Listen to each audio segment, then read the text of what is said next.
Now, the Ring Car Cam was initially announced way back in 2020 as part of Ring's security initiative for cars. 3 years later, and finally, the fruits of that labor are the Ring Car camera right here on our dashboard of Linka, CNET Cars' long-term EV6 test vehicle. We're going to take a look at the camera and see if it's worth the wait.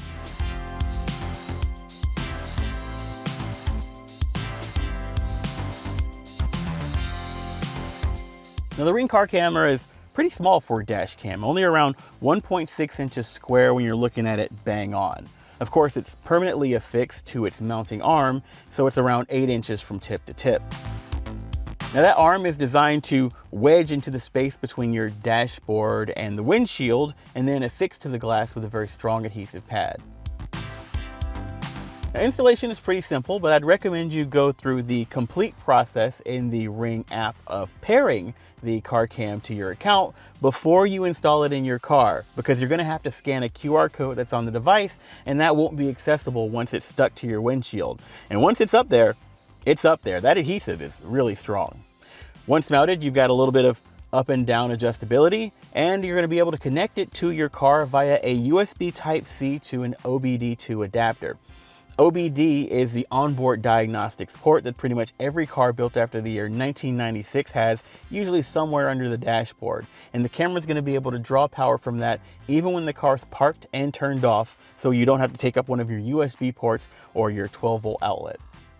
Now, the car camera features two HD cameras, one facing out of the front of the vehicle with a 120-degree field of view, and one pointing into the cabin with a 153-degree FOV. The interior camera features infrared lights for a little bit of night vision, as well as a privacy cover that you can flip up if you don't want the people that you've given access to your Ring camera system to monitor you while you drive. Video quality is fine. The 1080p footage isn't going to win any cinematography awards, and there are noticeable compression artifacts here, both inside and out, particularly at night. It's tough to tell if that's the camera's fault or if it's the HEVC to H.264 MPEG conversion that happens in the cloud before you can download the clip to blame. Fact is, you're stretching those pixels over a very wide FOV, so it's only going to be so detailed. Quality is good enough to make out license plate numbers from about a car's length in broad daylight. Nighttime quality suffers a bit more, but the footage is at least usable if you're on roads or highways that are reasonably illuminated. In addition to the cameras, there's also an internal microphone that you can use for limited voice commands, which we'll get back to in a second, as well as an internal speaker that you can use for two-way communication. Now, the camera is designed to draw as little power as possible when the car is parked. It'll actually set itself into a low power mode and only wake up if it detects motion inside of the vehicle, at which point it'll send you a notification, start recording, and then after a while it'll turn itself off and go back into that low power mode. And if you leave your car sitting for an extended period of time, it'll actually detect if your car's battery gets too low and turn itself all the way off so that you don't completely drain your battery and can still start the car when you get back. Now, the car camera features a built-in 4G LTE connection that allows its connected features, but it can also connect to your home Wi-Fi when you're parked into your driveway.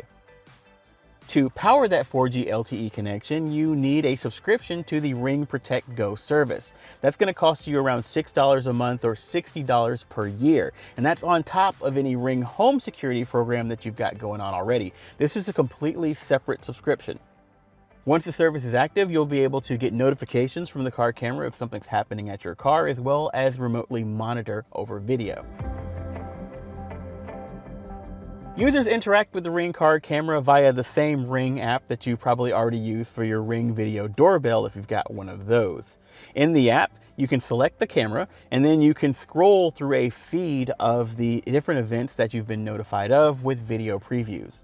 Those preview streams are at 540p, but you can also manually download a recording at 1080p. Now, all of that video is going to be stored on the Ring's internal storage and then streamed to the app via the cloud. Of course, that only saves around 180 days worth of video. So if you want to keep a video for longer than that, for legal reasons or whatever, you're going to want to make sure that you manually download it.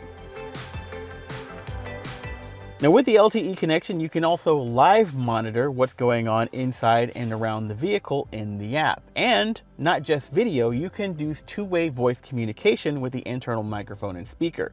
Useful if you want to, say, remind your spouse to pick up something on the way home from the grocery store, or if you want to yell at the person who's breaking into your car and call them mean names.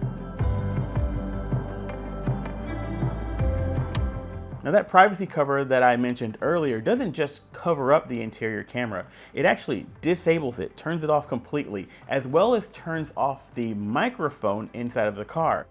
Footage that's stored on the camera for later retrieval also doesn't have sound.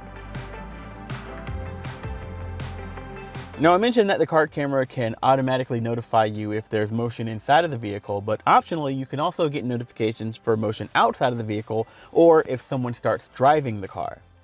Users can also manually trigger a recording with voice command using the Ring Alexa skill.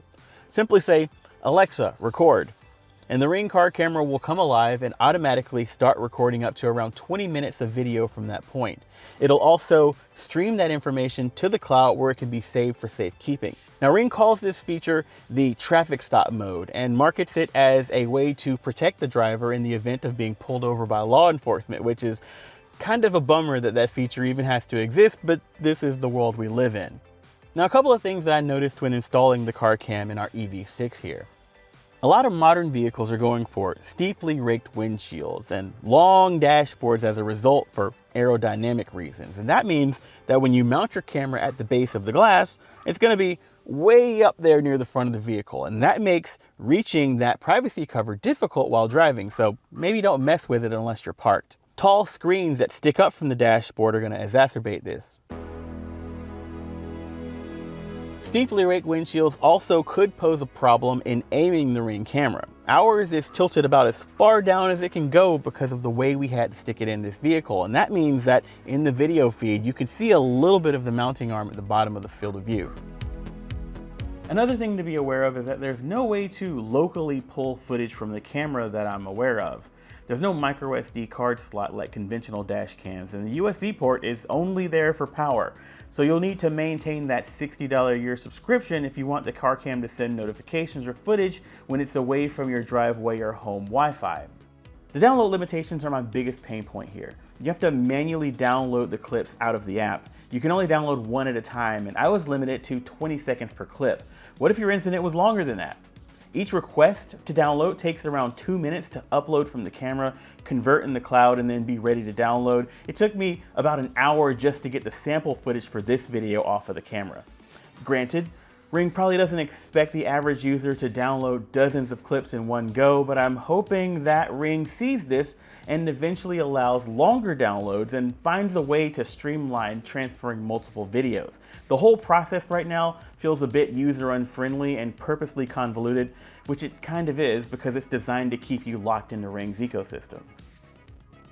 The Ring car camera is available now for order on Amazon or ring.com for $250.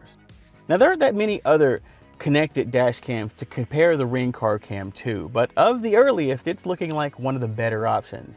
Garmin announced its Dash Cam Live coming later this year, but that's $400 and it only features one camera that points forward. 1440p though, so the quality should be a little better. There's also the Owl Cam, one of the first connected dash cams that we reviewed here at CNET way back in 2018. It also features dual cameras, but its monthly service fee is around twice what Ring's asking. Now, if the idea of paying a monthly service fee to keep your dash cam working is too bitter a pill to swallow, I feel you. Head on over to CNET Cars where we've got a list of all the best dash cams you can buy today. Some are connected, some are not. Some have better video quality than this, some less expensive, some have multiple cameras. Why not 3, 4 cameras? Go nuts. You can find that over on cars.cnet.com.